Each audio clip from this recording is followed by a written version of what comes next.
শ্রম উপদেষ্টার বক্তব্য প্রত্যাখ্যান করে ৩ মাসের বকেয়া বেতন, ঈদ বোনাস পরিশোধের দাবিতে বাসন হাতে ভুকা মিছিল করেছে গার্মেন্টস শ্রমিকরা। আজ শুক্রবার বিকেল ৪টায় এই মিছিলটি করেন শ্রম ভবনের সামনে অবস্থানরত পোশাক শ্রমিকরা।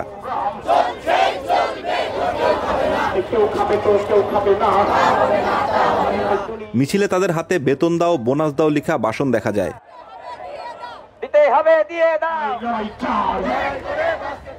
মিছিলটি শ্রম ভবনের সামনে থেকে শুরু হয়ে নাইট্রেঙ্গেল মোড় ঘুরে পল্টন হয়ে জিপিও মোড়, জাতীয় প্রেস ক্লাবের সামনে সড়ক ঘুরে পুনরায় শ্রম ভবনের সামনে এসে শেষ হয়।